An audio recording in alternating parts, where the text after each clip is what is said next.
Bonsoir à tous, bienvenue dans le journal de l'économie. En cette période de fête de fin d'année, j'ai choisi de vous faire rêver un peu. Ce soir, je vous emmène chez Christofle, la célèbre maison d'orfèvrerie.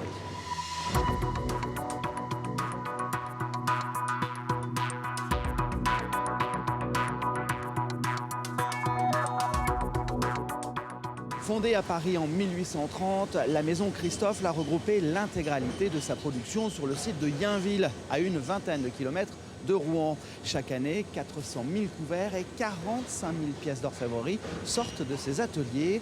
200 personnes y travaillent.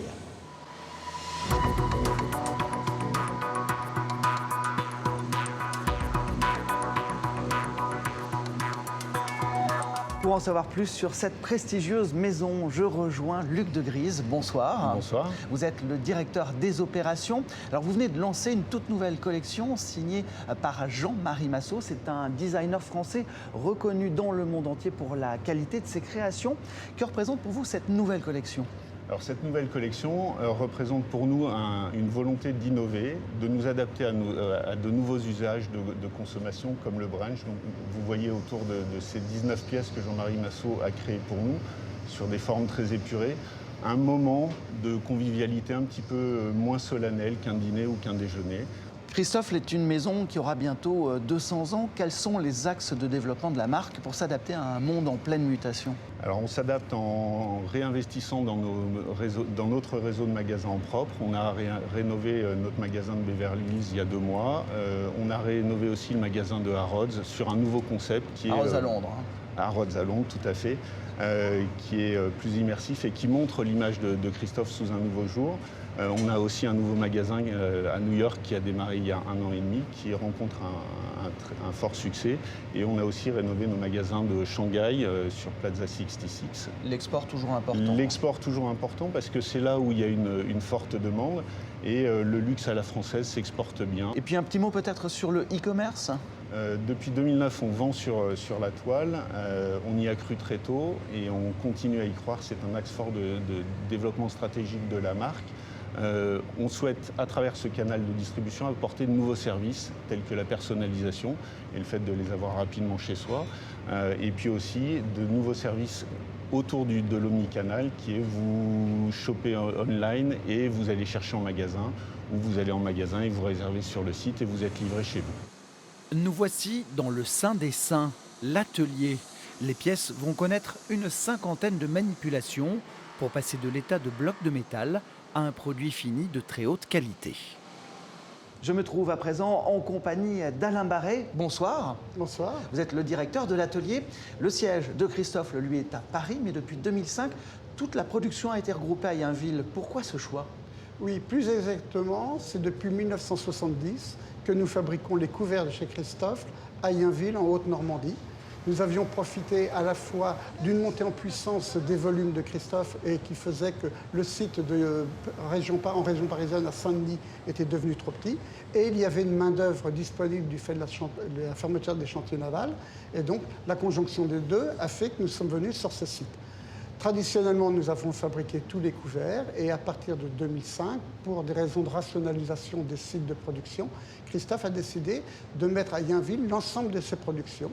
Il nous a fallu donc apprendre des nouveaux métiers qui avaient du sens par rapport à nos savoir-faire antérieurs sur les couverts, mais on a appris à faire des plats, de la haute orfèvrerie et depuis 2005, nous sommes le seul site Christofle dans le monde entier. Merci beaucoup pour toutes ces précisions.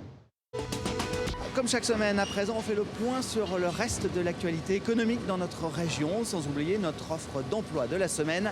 Les brèves de l'écho, c'est parti. La direction régionale des entreprises, de la concurrence, de la consommation, du travail et de l'emploi sommet de tailler dans ses effectifs. Moins 6 postes sur 255 dès 2014. Une demande émanant du ministère des Affaires sociales. L'agence de Rouen-Saint-Sever recherche un conducteur ou une conductrice de travaux génie civil. Les missions vont des études préalables au contrôle des travaux. Tous les détails de l'offre sont à retrouver sur notre site internet. En ce mois de décembre, le froid est bien installé dans notre région.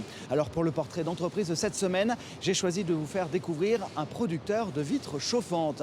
C'est la société Riou Glace qui détient le brevet mondial pour son usine de Bouleville dans l'Eure. Voyez les précisions de Raphaël D avec Olivier Flavien. Dans le hall de l'entreprise VIP, une fenêtre au vitrage chauffant est au premier plan. C'est un nouveau système de double vitrage conçu et fabriqué ici depuis l'été dernier. On peut en même temps se permettre de baisser la consigne de chauffage de 2 à 3 degrés, c'est-à-dire pour obtenir un confort de 20 degrés, en mettant une consigne à 18 degrés, on a tout à fait le même confort, donc des économies d'énergie également par ce biais-là. Dans l'atelier de production semi-automatisé, le verre est découpé, assemblé, puis trempé. Vient ensuite l'électrification où on pose des électrodes grâce à cette machine qu'on ne verra pas pour des raisons de secret de fabrication. Le verre arrive ici déjà découpé, on vient le relaver une nouvelle fois et on vient déposer les électrodes de chaque côté du verre. Donc c'est ces fameuses électrodes qui vont permettre d'électrifier le verre et qui vont permettre de donner ce pouvoir chauffant. Pour finir, on applique une couche d'oxyde métallique qui fait office de résistance pour chauffer. Le produit est prêt pour la livraison.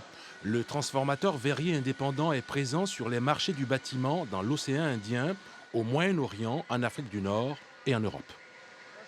Le vitrage chauffant va se positionner comme un nouveau type de chauffage, un nouveau mode de chauffage qui va remplacer ou qui peut remplacer tout autre mode de chauffage. Le deuxième grand intérêt, et là on est plus dans les pays un peu plus chauds que nos contrées, où là le vitrage va avoir une fonction d'anti-condensation. Vitrage isolant de Ponto de Mer fait partie du groupe familial français Riou Glace. Créé il y a 34 ans, l'entreprise emploie 900 salariés dans 13 usines en France métropolitaine. Son chiffre d'affaires est de 120 millions d'euros. Bon je crois que je vais rajouter cette théière sur ma liste au Père Noël. Avant de vous quitter, je vous rappelle que sur notre site internet, vous pouvez retrouver l'analyse de notre partenaire, le journal des entreprises de Haute-Normandie, sur l'activité de Christophe. Très bonne semaine et à mardi prochain.